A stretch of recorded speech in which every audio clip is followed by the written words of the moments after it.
Assalamualaikum warahmatullahi wabarakatuh. Bismillahirrahmanirrahim. Alhamdulillahirabbil alamin.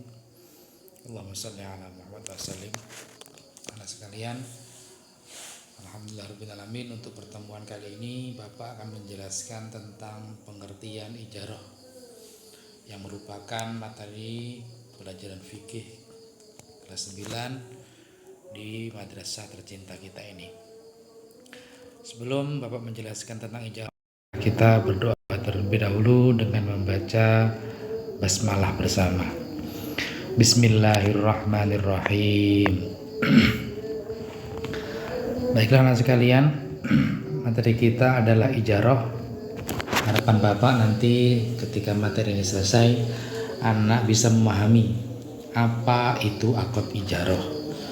Jadi terkadang kita itu mengerti caranya bisa, cuman pengertian secara detailnya kita tidak tahu. Oh, ada orang yang bekerja, ini akadnya apa? Sebenarnya kita tahu, cuman istilah ijarah ini masih asing di telinga anak. Baiklah, untuk lebih jelasnya anak-anak simak penjelasan dari Bapak ya. Apa itu ijarah ya? Ijarah itu adalah berasal dari bahasa Arab yang memiliki makna imbalan ya, upah imbalan atau upah ya, sewa jasa. Istilah ijarah pada umumnya digunakan dalam perbankan syariah ya.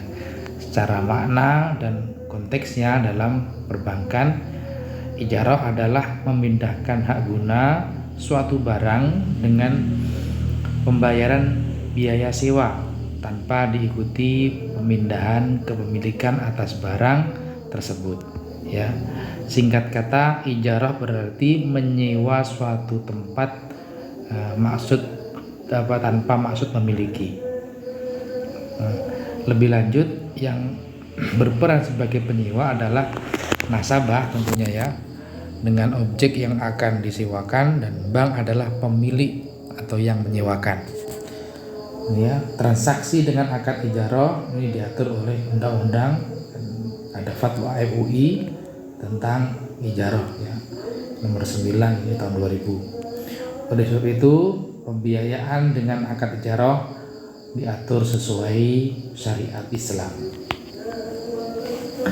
Adapun dasar hukum ijarah ini terdapat dalam surat Az-Zukhruf ayat 32. Ayat di atas menjelaskan bahwa Allah memberikan kelebihan ya sebagian manusia atas sebagian yang lain agar manusia itu dapat saling membantu antara yang satu dengan yang lainnya. Salah satu caranya adalah dengan melakukan akad ijarah atau upah mengupah. Karena dengan akad ijarah itu sebagian manusia dapat mempergunakan sebagian yang lain. Jadi ada yang kaya, ada yang miskin. Nanti yang kaya memberikan upah, yang miskin bekerja kepada yang kaya ya. Kemudian dasar hukum yang kedua ada dalam hadis yang artinya dari Abdullah bin Umar. Ia berkata bahwa Rasulullah SAW bersabda, berikan upah kepada pekerja sebelum keringatnya kering. Hadis riwayat Ibnu Majah. Hadis di atas menjelaskan tentang ketentuan pembayaran upah terhadap orang yang dipekerjakan, yaitu Nabi sangat menganjurkan agar dalam pembayaran upah itu hendaknya sebelum keringatnya kering atau setelah pekerjaan itu selesai dilakukan. Kemudian untuk macam-macam ijarah ya, dari segi objek, akad ijarah dibagi para ulama dalam dua macam. Yang pertama, ijarah yang bersifat manfaat berupa sewa, dan ijarah yang bersifat pekerjaan berupa jasa. Ijarah yang bersifat manfaat ya, umpamanya adalah sewa menyewa rumah, toko, dan kendaraan.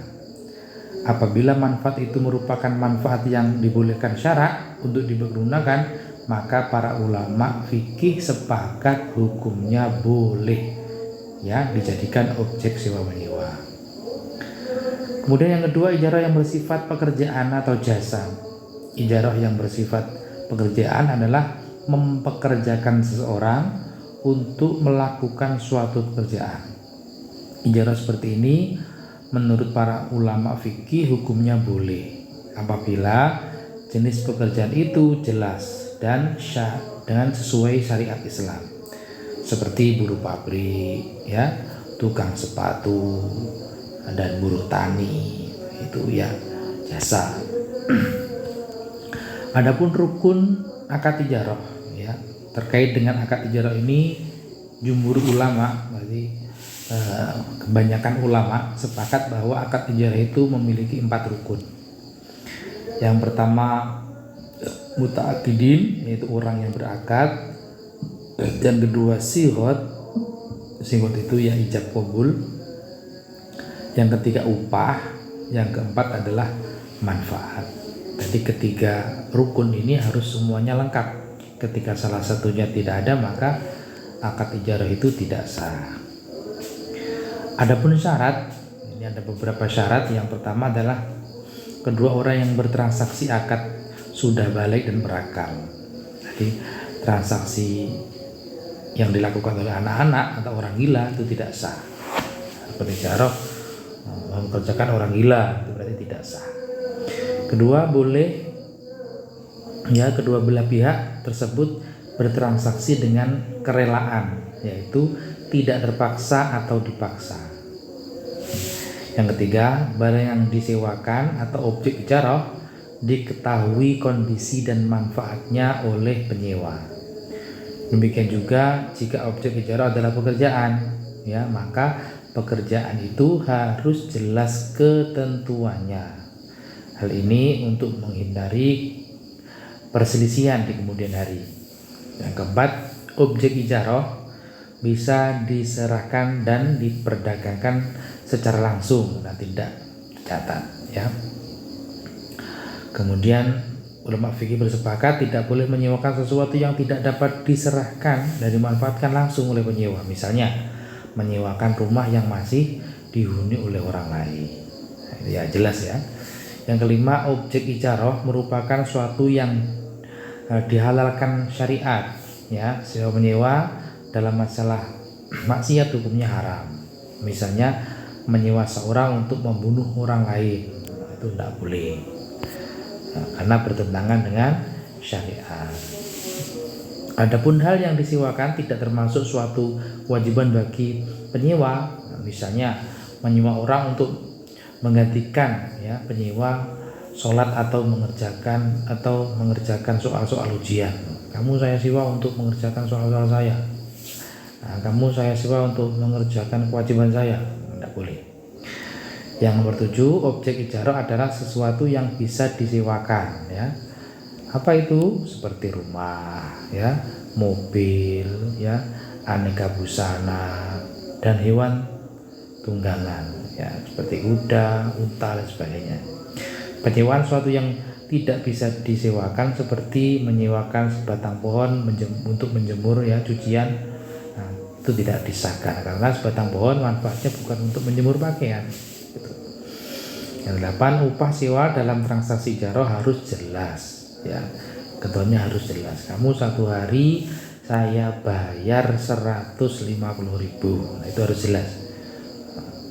Jumhur ulama berpendapat bahwa akad transaksi ijarah bersifat mengikat kecuali ada cacat atau barang tersebut tidak bisa dimanfaatkan. Karena bersifat mengikat, kematian salah satu pihak yang menyewakan atau penyewa tidak membatalkan ijarah. Manfaat dari sewa menyewa termasuk harta yang bisa diwariskan. Umpamanya saya bekerja 1 hari kepada bapak, namanya. Maka ketika saya mati berarti upah dari pekerjaan saya itu boleh diterima oleh anak saya, gitu ya. Demikian penjelasan Bapak terkait tentang akad ijarah. Semoga dapat anak-anak pahami dan anak-anak bisa menjawab dari pertanyaan-pertanyaan yang nanti akan Bapak suguhkan. Demikian, semoga bermanfaat. Saya akhiri. Wassalamualaikum warahmatullahi wabarakatuh.